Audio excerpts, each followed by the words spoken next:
Hello guys, আসসালামু আলাইকুম। আমি এখন ফিজি লোটোকাতে আছি। এটা লোটোকা শহর।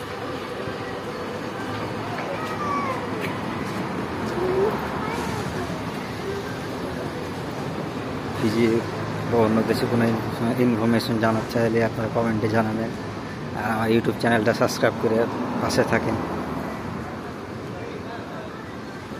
নতুন নতুন ভিডিও পাওয়ার জন্য ইউটিউব চ্যানেলটা সাবস্ক্রাইব করে রাখেন। লোটোকা শহর সব বহুত কিছু পাওয়া যায়। ফিজি অনেক সুন্দর দেশ, নেচারের দিক থেকে অনেক সুন্দর। তাহলে এখানে একটা কি সন্ধ্যার পরে দোকান পাশা খোলা থাকে না, সব বন্ধ থাকে। এটা একটু খারাপ লাগে, তাছাড়া কিছু